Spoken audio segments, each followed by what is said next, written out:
ஆண்டவர் உங்களோடு இருப்பாராக, மோடும் இருப்பாராக. தூய லூக்கா எழுதிய பரிசுத்த நற்செய்தியிலிருந்து வாசகம். ஆண்டவரே உமக்கு புகழ். அதிகாரம் 1, இறை வார்த்தைகள் 67 முதல் 79 முடிய. அக்காலத்தில் திருமுழுக்கு யோவானின் தந்தை செக்கரியா தூய ஆவியால் ஆட்கொள்ளப்பட்டு உரைத்த இறைவாக்கு: இஸ்ரேலின் கடவுளாகிய ஆண்டவரை போற்றுவோம், ஏனெனில் அவர் தம் மக்களை தேடி வந்து விடுவித்தருளினார். தம் தூய இறைவாக்கினர் வாயினில் தொடக்க முதல் அவர் மொழிந்தபடியே அவர் தம் ஊழியராகிய தாவீதின் குடும்பத்தில் வல்லமையுடைய மீட்பர் ஒருவர் நமக்காக தோன்றச் செய்தார். நம் பகைவரிடமிருந்து நம்மை வெறுப்போர் அனைவரின் பிடியிலிருந்தும் நம்மை மீட்பார். அவர் நம் மூதாதையருக்கு இரக்கம் காட்டி தமது தூய உடன்படிக்கையையும் நம் தந்தையாகிய ஆபிரகாமுக்கு அவர் இட்ட ஆணையையும் நிறைவேற்ற நினைவு கூர்ந்தார்.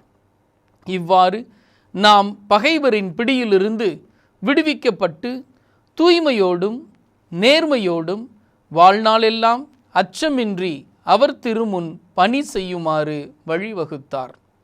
குழந்தாய், நீ உன்னத கடவுளின் இறைவாக்கினர் எனப்படுவாய், ஏனெனில் பாவ மன்னிப்பால் வரும் மீட்பை அவரது மக்களுக்கு அறிவித்து ஆண்டவருக்கான வழியை செம்மைப்படுத்த அவர் முன்னே செல்வாய். இருளிலும் இறப்பின் பிடியிலும் இருப்போருக்கு ஒளி தரவும், நம்முடைய கால்களை அமைதி வழியில் நடக்கச் செய்யவும், நம் கடவுளின் பரிவுள்ளத்தாலும் இரக்கத்தாலும் விண்ணிலிருந்து விடியல் நம்மை தேடி வருகிறது. இது வாழ்வு தரும் கிறிஸ்துவின் நற்செய்தி. கிறிஸ்துவே உமக்கு புகழ். ஆண்டவருடைய வார்த்தைகளை தியானிப்பதற்கு முன்பதாக ஒப்பு கொடுத்து ஜெபிப்போமா? உன்னாலன்றி எனக்கு விடுதலை இல்லை, உன்னாலன்றி எனக்கு நிம்மதி இல்லை. நீர் தருவீர் எனக்கு சமாதானம், நீர் தருவீர் எனக்கு சந்தோஷம். நேசிக்கிற அன்பு தெய்வமே, தர்மையான வேலையை ஆசீர்வாதத்தோடு நம்முடைய பிரசன்னத்தில் அர்ப்பணித்து ஜெபிக்கிறோம். கேட்கிற இறை வார்த்தைகள் எங்களுடைய உள்ளங்களின் ஆழங்களில் விதைக்கப்பட 30, 60, 100 மடங்காய் பலன் கொடுக்க, கனி கொடுக்க ஆசீர்வதிக்கும்படி உம்முடைய கரத்தில் அர்ப்பணித்து ஜெபிக்கிறோம். தெய்வீக பிரசன்னம் எங்களையும் கேட்கிற ஒவ்வொருவரையும் ஆசீர்வதிக்கும்படி, வல்லமையாய் வழிநடத்தும்படி உம் கரத்தில் அர்ப்பணித்து ஜெபிக்கிறோம். ஏற்று பொறுப்பெடுத்து வழிநடத்தும் ஜீவனுள்ள நல்ல பிதாவே, ஆமேன். அழுது கொண்டே பிறக்கிறோம், குறை கூறிக்கொண்டே வாழ்கிறோம், ஏமாற்றத்தோடு சாகிறோம். மனித வாழ்க்கையை ஒரு வரியில் சொல்லக்கூடிய ஒரு அழகான ஹைக்கு இது. அழுது கொண்டே பிறக்கிறோம், குறை கூறிக்கொண்டே வாழ்கிறோம், ஏமாற்றத்தோடு சாகிறோம். வாழ்க்கையின் அர்த்தத்தை புரிந்து கொண்டு இறைவன் கொடுத்த இந்த மாபெரும் வரமான வாழ்க்கைக்கு, எந்த அளவு இந்த இறைவன் கொடுத்திருக்கிற வாழ்க்கைக்கு அழகு சேர்க்க, அணி சேர்க்க, உன்னத அழைப்பை பெற்றுக்கொள்ள சக்கரியா வழியாக இன்றைக்கு தாய் திருச்சபை நமக்கு ஒரு அழகான அழைப்பை கொடுக்கிறது. குறிப்பாக லூக்கா நற்செய்தி 1வது அதிகாரம் 2வது அதிகாரங்களிலே 4 கிறிஸ்மஸ் பாடல்களை நாம் பார்க்கிறோம். 2000 ஆண்டுகள் கடந்தும் இந்த பாடல்கள் அருமையான ஒரு இடத்தை பிடித்திருக்கிறது. முதலாவது மேக்னிஃபிகாத், அன்னை மரியாள் பாடிய அந்த புகழ்ச்சி பாடல். 2வதாக பெனடிக்தூஸ், செக்கரியாவினுடைய பாடலாகவும், 3வதாக குளோரியா இன் எக்ஸெல்சியா, தூதர்களின் பாடலாகவும், 4வது நுன் திமிதிஸ் என்று அழைக்கப்படுகிற சிமியோனின் பாடலாகும். இந்த 4 பாடல்களில் இன்றைக்கு நாம் தியானிக்கிற இந்த நற்செய்தி பகுதி 2வது பாடலை சார்ந்ததாக இருக்கிறது. இந்த நற்செய்தியினுடைய பின்னணியை நாம் தியானித்தோம் என்று சொன்னால், இன்னும் ஆழமாய், இன்னும் எளிமையாய் இந்த நற்செய்தியை எந்த பின்னணியில் சக்கரியா இந்த வார்த்தைகளை சொன்னார், அது நமக்கு கொடுக்கிற செய்தி என்ன, நாம் பெற்றுக்கொள்ள கற்றுக்கொள்ள தாய் திருச்சபை இன்றைக்கு என்ன ஒரு அழைப்பை கொடுக்கிறது அப்படிங்கிறத எளிமையாக நாம் உணர்ந்து கொள்ள புரிந்து கொள்ள முடியும். லூக்காவினுடைய நற்செய்தி முதல் அதிகாரம் 5வது இறைவார்த்தையை வாசிக்கிற போது இதனுடைய பின்னணி, இந்த வாசகத்தினுடைய பின்னணியை அங்கு நாம் எளிமையாய் உணர்ந்து கொள்ள முடியும். யூதேயா நாட்டில் ஏரோது அரசனாக இருந்த காலத்தில் அபியா வகுப்பை சார்ந்த செக்கரியா என்ற பெயர் கொண்ட குரு ஒருவர் இருந்தார். அவர் மனைவி ஆரோனின் வழி வந்தவர். அவர் பெயர் எலிசபெத்து. இது எந்த பின்னணியில் எழுதப்பட்டிருக்கிறது என்று சொன்னால், இஸ்ராயல் குல மக்கள் அனைவரும் தாகத்தோடு மெசியாவினுடைய வருகைக்காக காத்திருந்த காலகட்டம் அது. திருமணமாகிற ஒவ்வொரு தம்பதியரும் என்னுடைய வாழ்க்கையில் இந்த மெசியா பிறக்க மாட்டாரா, என்னுடைய உதிரம் அந்த பாக்கியம் பெறாதா, என்னுடைய உள்ளத்தில் இந்த மெசியா பிறந்து அந்த ஒரு பாக்கியத்தை என் குடும்பத்திற்கு ஆசீர்வாதமாய் அருள மாட்டாரா என்று சொல்லி ஏக்கத்தோடு காத்து கொண்டிருந்த காலகட்டத்தில் குரு வகுப்பை சார்ந்திருக்கக்கூடிய இந்த செக்கரியாவும் ஆரோனின் குலத்தை சார்ந்த குரு ஒருவரின் மகளான எலிசபெத்தும் திருமணம் செய்து கொள்கிறார்கள். நற்செய்தியினுடைய வசனம் 6வது இறைவார்த்தை அழகாய் சொல்கிறது, இருவரும் கடவுள் பார்வையில் நேர்மையானவர்களாய் விளங்கி ஆண்டவருடைய அனைத்து கட்டளைகளுக்கும் ஒழுக்கங்களுக்கும் ஏற்ப குற்றமற்றவர்களாய் நடந்து வந்தார்கள். இது சொல்கிற செய்தி அந்த காலகட்டத்தில் பெண்களுக்கு குறித்தாக இருக்கக்கூடிய ஒரு பரிசுத்தமான ஒரு வாழ்க்கையை, இறைவனுடைய பார்வையில் பிரமாணிக்கமான ஒரு எடுத்துக்காட்டான வாழ்க்கையை இவர்கள் இருவரும் வாழ்ந்ததாக வேதாகமம் சொல்கிறது. இஸ்ராயல் மக்களுடைய எதிர்பார்ப்பு இப்படிப்பட்ட ஒரு பரிசுத்த குடும்பத்தை தான் ஆண்டவர் தேர்ந்தெடுத்து மெஸ்ஸியா தோன்றுவதற்குரிய வாய்ப்பாய் இருக்கும் என்று சொல்லி ஏக்கத்தோடு தாகத்தோடு காத்து கொண்டிருந்த காலகட்டம் அது. அந்த சூழ்நிலையிலே 7வது இறைவார்த்தை சொல்கிறது, அவர்களுக்கு பிள்ளை இல்லை, ஏனெனில் எலிசபெத்து கருவுற இயலாதவராய் இருந்தார், மேலும் அவர்கள் வயது முதிர்ந்தவர்களாய் இருந்தார்கள் என்று சொல்லி வேதாகமம் சொல்கிறது. திருப்பாடல் 34வது அதிகாரம் 10வது இறைவார்த்தை, சிங்கக்குட்டிகள் பட்டினி கிடக்க நேரிட்டாலும் ஆண்டவரை தேடுகிறவர்களுக்கு எந்த நன்மையும் குறைவுபடாது என்று சொல்லி இறைவனுடைய வார்த்தை சொல்லுகிறது. தாகத்தோடு தேடிய அவர்களுடைய வாழ்க்கையிலே இருந்த ஒரு சங்கடம் குழந்தையின்மை. இஸ்ராயல் குலத்தினுடைய பின்னணியை பார்க்கிற போது குழந்தை பாக்கியம் இல்லை என்று சொல்லுகிற போது அவர்களுடைய சந்ததியில் ஆண்டவருக்கு எதிராக, ஆண்டவருக்கு பிரியமில்லாத ஏதோ ஒரு பெரிய பாவத்தை செய்திருந்த காரணத்தினால் அவர்களுடைய கருப்பையை ஆண்டவர் அடைத்திருக்கிறார் என்பது அவர்களுடைய எண்ணமாக திட்டமாக இருந்தது.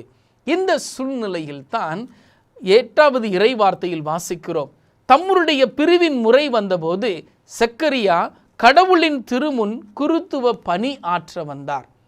செக்கரியா வாழ்ந்த காலகட்டத்தில் 20,000க்கும் மேற்பட்ட குருக்கள் இருந்ததாகவும், ஆண்டுக்கு 2 வாரத்திற்கு ஒவ்வொரு குருவுக்கும் ஆண்டவர் முன்னிலையில் பணிபுரிவதற்குரிய வாய்ப்பு கிடைக்கும் என்று சொல்லி அவர்களுக்கு அறிவிக்கப்பட்டது.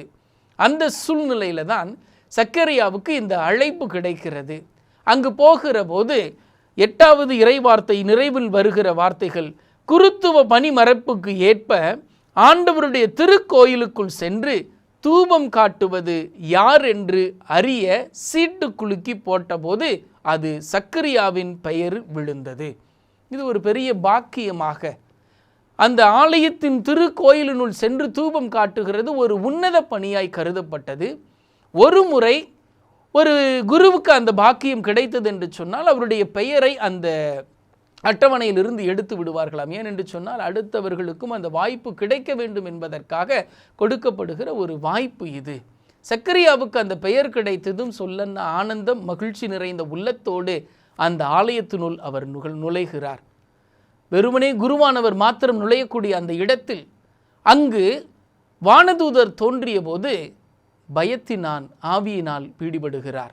அந்த சூழ்நிலையிலே அந்த வானதூதர் சொல்லுகிற வார்த்தைகள், அஞ்சாதே, ஆண்டவர் முன்னிலையில் உன் அழுகுரல் எட்டி இருக்கிறது, உன் மன்றாட்டுக்கள் செவி சாய்க்கப்பட்டிருக்கிறது, உன் மனைவி கருவுற இயலாத உன் மனைவி ஒரு குழந்தையை பெற்றெடுப்பார் என்று சொல்லுகிற போது சக்கரியாவினுடைய உள்ளத்தில் அப்படி ஒரு மகிழ்ச்சி, இருப்பினும் உள்ளத்தின் ஓரத்தில் ஒரு சந்தேகம், இது எப்படி நடக்கும், இது எப்படி சாத்தியம், என் மனைவி நானும் முதிர் வயந்தவர்களாயிற்றே, இது நடப்பது சாத்தியமா என்று நினைக்கிற வேளையிலே அங்கு கிடைக்கிறது, மகனை பெற்றெடுக்கிற வரை உன்னுடைய அடையாளமாக இனி வருகிற நாட்களில் உன்னால் பேச இயலாது என்று சொல்லி ஒரு சாபத்தையும் அவர் பெற்றுக்கொள்கிறார். இந்த ஆலயத்தினுள் சென்று தூபம் காட்டிய பிற்பாடு வெளியில் மக்கள் ஜெபித்து கொண்டிருப்பார்களாம். மற்ற குருவானவர்களும் மக்களும் ஜெபித்து கொண்டிருப்பார்களாம். அப்படி தூபம் காட்டுகிற போது, காட்டிவிட்டு வெளியில் வருகிற போது, அந்த குருவானவர் பெற்றுக்கொண்ட அந்த ஆசீரை, ஆரோன் குல ஆசீரை வெளியில் வந்து மக்களுக்கு கொடுப்பது அவர்களுடைய கடமையாயிருக்குமாம். என்னாகம புத்தகம் 6வது அதிகாரம் 24, 25, 26 இறை வார்த்தைகள் அவர்கள் வெளியே வந்ததும் சொல்லக்கூடிய ஒரு ஜெபமாக, ஆண்டவர் உனக்கு ஆசி வழங்கி உன்னை காப்பாராக, ஆண்டவர் தம் திருமுகத்தை உன்மேல் ஒளிரச் செய்து அருள் பொழிவாராக, ஆண்டவர் தம் திருமுகத்தை உன் பக்கம் திருப்பி உமக்கு அமைதி அருள்வாராக என்று சொல்லி இவர்களுக்கு ஆசீரை வழங்குவார் என்று எதிர்பார்த்திருந்த மக்களுக்கு ஆச்சரியம்.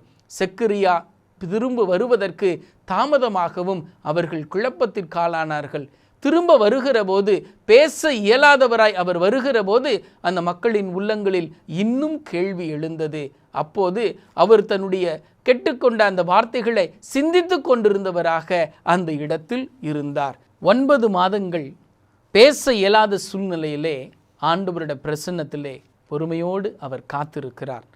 அந்த சூழ்நிலையிலே 1வது அதிகாரம் 57வது இறைவார்த்தை, எலிசபெத்துக்கு பேறுகாலம் நெருங்கியது, மகனை பெற்றெடுத்தார். ஆண்டவர் அந்த குடும்பத்திற்கு பெரிதும் இரக்கம் காட்டியதை நினைத்து கேள்விப்பட்ட மக்கள் சேர்ந்து அவரோடு மகிழ்ந்தார்கள்.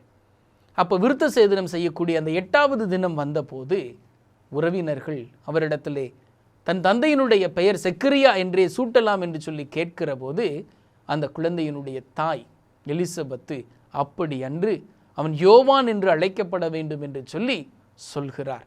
அந்த சூழ்நிலையிலே செக்கரியாவினிடத்தில் சென்று உறவினர்கள் கேட்கிற போது, உன் மகனுக்கு என்ன பெயரிட வேண்டும் என்று சொல்லுகிற போது ஒரு பலகையை எடுத்து வர சொல்லி அந்த பலகையில் யோவான் என்று சொல்லி எழுதி காட்டுகிறார். அந்த நிமிடமே அவருடைய நா கட்டவிழ்ந்தது. கட்டவிழ்ந்ததும் ஆண்டவரை புகழ்ந்து பாடிய அந்த வார்த்தைகளைத்தான் இன்றைக்கு நம்முடைய சிந்தனையாக சிந்தித்து கொண்டிருக்கிறோம். இன்றைய இந்த இறைவாக்கு பகுதியை 2 பகுதிகளாக நாம் பிரித்து கொள்ளலாம். இறைவார்த்தைகள் 68 முதல் 75 வரை கடவுளை அவர் பெற்றுக்கொண்ட அந்த நன்மைகளுக்கு நன்றி சொல்லுகிற விதமாக, இறைவன் கொடுத்த அந்த ஆசீருக்கு நன்றி சொல்லுகிற விதமாகவும், 76 முதல் 79 வரை இருக்கக்கூடிய இறைவார்த்தைகள் கடவுளின் இறைவாக்கினருடைய பணி என்ன என்பதை உணர்த்தக்கூடிய ஒரு செய்தியாக அங்கு இருக்கிறது. செக்கரியா தூய ஆவியால் ஆட்கொள்ளப்பட்டு அவர் போற்றியது ஏனென்று சொல்லி பார்க்கிற போது 5 முக்கியமான காரியங்களை நாம் அங்கு பார்க்கிறோம்.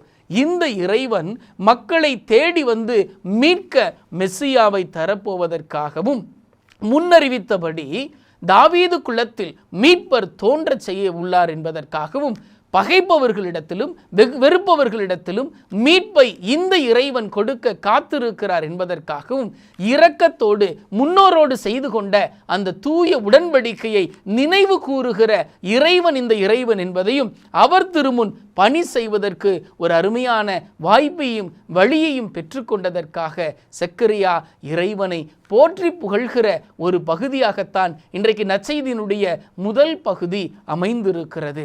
2வது பகுதி இறைவாக்கினருடைய பணி என்ன. இறைவாக்கினர் என்று சொல்லுகிற போது தன்னுடைய மகனுடைய பணியாக அவர் அங்கு வெளிக்காட்டுகிறார். என்னென்ன பணிகளை செய்ய வேண்டும், அது செய்கிற போது கிடைக்கக்கூடிய ஆசீர் என்ன என்று சொல்லி 2வது பகுதி 76 முதல் 79 வரை இருக்கக்கூடிய இறை வார்த்தைகளில் சொல்லுகிறார். இருளில் நடக்கிற மக்களுக்கு ஒளியை காட்டக்கூடிய ஒரு உன்னத பணியையும், சாவுக்கு தீர்ப்பு பெற்றிருக்கிறவர்களுக்கு பதில் மன்னிப்பை கொடுக்கிற ஒரு உன்னத பணியையும், தவறி சென்றிருக்கிறவர்களுக்கு உன்னத வழியை, உயர்ந்த வழியை, ஆண்டவருடைய ஆசீரின் வழியை காட்டுகிற ஒரு உன்னத பணி என்பதையும் சுட்டி காட்டுகிற ஒரு உன்னத நிகழ்வாக இன்றைய வாசகம் அமைகிறது. குடும்பம் என்று சொல்லுகிற போது கொடு கூட்டல் இன்பம். நம்முடைய வாழ்க்கைக்கு சற்று சிந்தித்து யோசித்து பார்ப்போம். நம்முடைய வாழ்க்கை எப்படிப்பட்ட ஒரு வாழ்க்கையாக இருந்திருக்கிறது?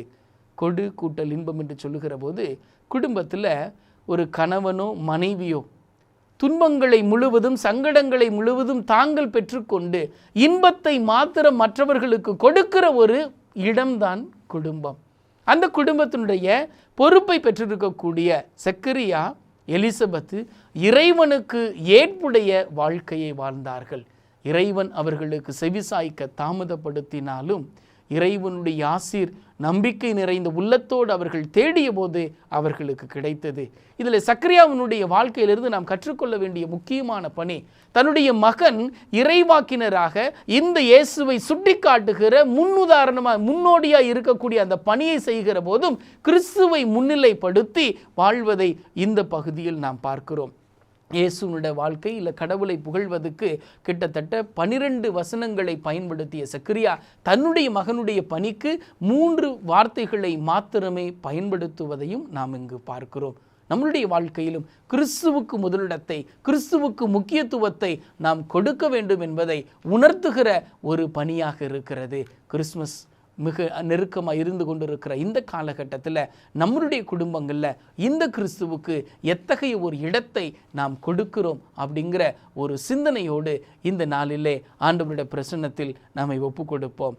கிறிஸ்துவின் அன்பை பிரதிபலித்து பகிர்ந்து அந்த கிறிஸ்துவின் அன்பை கொடுப்பது இறைவாக்கினராகிய நம் ஒவ்வொருவரின் பணி என்பதை உணர்ந்து கொள்ள, புரிந்து கொள்ள சிறப்பாக இந்த நாளில் நமக்கு ஒரு உன்னத அழைப்பு கொடுக்கப்படுகிறது.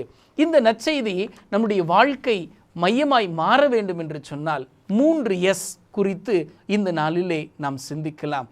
3 எஸ் என்று சொல்லுகிற போது, முதல் எஸ் சின், இரண்டாவது எஸ் சேவியர், மூணாவது எஸ் சால்வேஷன். முதல் எஸ் சின் என்று சொல்லுகிற போது பாவம்.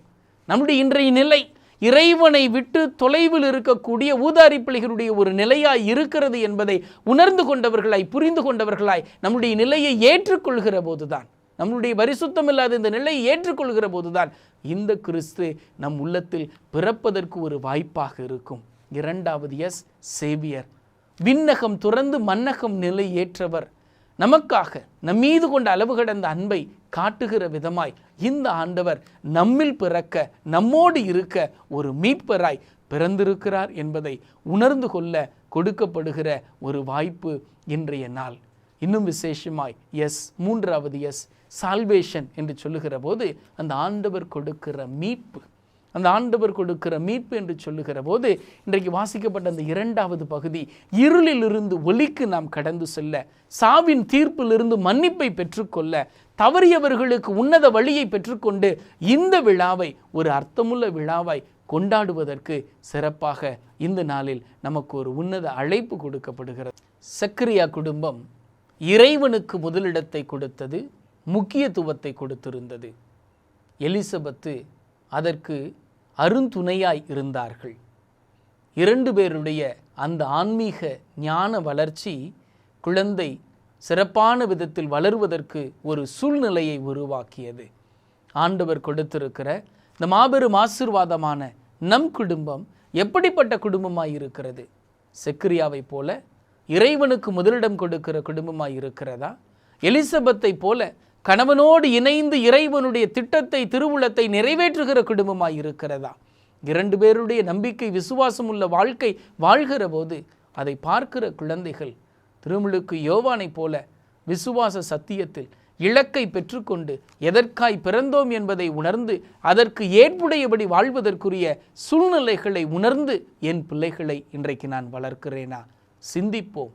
கிறிஸ்து பிறப்பு விழா நம் உள்ளங்களில் பிறக்க இருக்கிற கிறிஸ்துவை பிரதிபலிக்கிற ஒரு விழாவாக, கிறிஸ்துவை மற்றவர்களோடு பகிர்ந்து கொள்கிற ஒரு உன்னத விழாவாக, கடவுளை போற்றுகிற, புகழ்ச்சிப்படுத்துகிற ஒரு உன்னத விழாவாய் அமையும்படி இந்த வேளையில் ஒப்பு கொடுத்து நாம் ஜெபிப்போம்.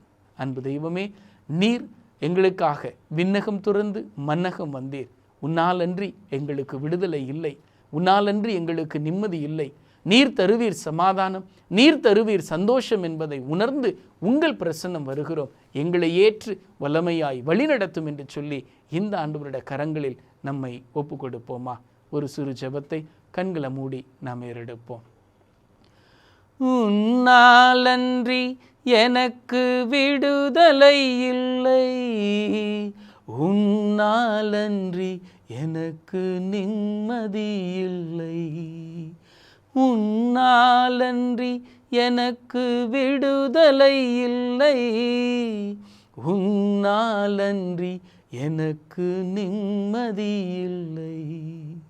நீர் தருவீர் எனக்கு சமாதானம், நீர் தருவீர் எனக்கு சந்தோஷம், நீர் தருவீர் எனக்கு சமாதானம், நீர் தருவீர் எனக்கு சந்தோஷம். ஜெபிப்போமா.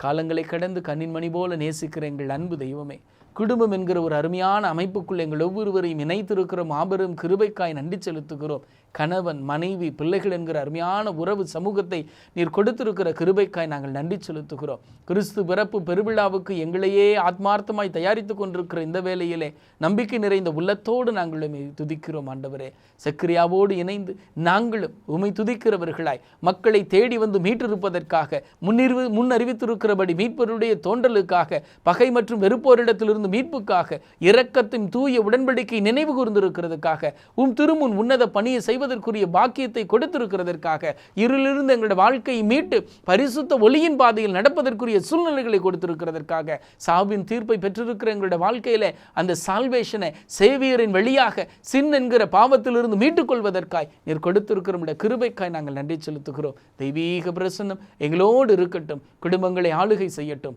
அன்பு தெய்வமே, சக்கரியா எப்படி இறைவனுக்கு முன்னிடம் கொடுத்தாரோ, இயேசுவுக்கு முதலிடம் கொடுத்தாரோ, இரட்சகருக்கு முதலிடம் கொடுத்தாரோ, அதே போல நாங்கள் மாற வாழ இயேசுவுக்கு முன்னிடம் கொடுக்க, முதலிடம் கொடுக்க, முக்கியத்துவம் கொடுக்க எங்களை ஆசீர்வதிக்கும்படி உடைய தெய்வீக பிரசன்னத்தில் அர்ப்பணிக்கிறோம். குறிப்பாக யோவான் சொல்லுகிற நற்செய்தியின்படி, தோ இனி வாழ்வது நான் அல்ல, என்னில் கிறிஸ்து வாழ்கிறார் என்பதை உணர்ந்து கொண்டு அவருடைய வாழ்க்கை முறைகளை ஒவ்வொரு நாளும் ஏற்புடையபடி வாழ்வதற்குரிய சூழ்நிலைகளை உருவாக்கி ஆசீர்வதியும். தெய்வீக பிரசன்னம் தாகத்தோடு இருந்து உம்முடைய பிரசன்னத்தில் எங்கள் ஒவ்வொருவரையும் வழிநடத்தும். ஆரோனின் ஆசீர்கள் ஆண்டவர் உனக்கு ஆசி வழங்கி உன்னை காப்பாராக, ஆண்டவர் தம் திருமுகத்தை உன் மீது ஒளிரச் செய்து அருள் புரிவாராக, ஆண்டவர் தம் திருமுகத்தை உன்பக்கம் திருப்பி உமக்கு அமைதி அருள்வாராக என்ற அந்த ஆசீர்கள் எங்களுடைய வாழ்க்கையை மாற்றிக் கொடுக்கும்படி சமூகத்தில் அர்ப்பணிக்கிறோம். தெய்வீக பிரசன்னம் எங்களோடு இருந்து எங்களை வல்லமையாய் வழிநடத்தும்படி ஜெபிக்கிறோம். ஜெபம் கேட்டு ஆசீரின் பாதையில் வழிநடத்தும் ஜீவனுள்ள நல்ல பிதாவே, ஆமேன்.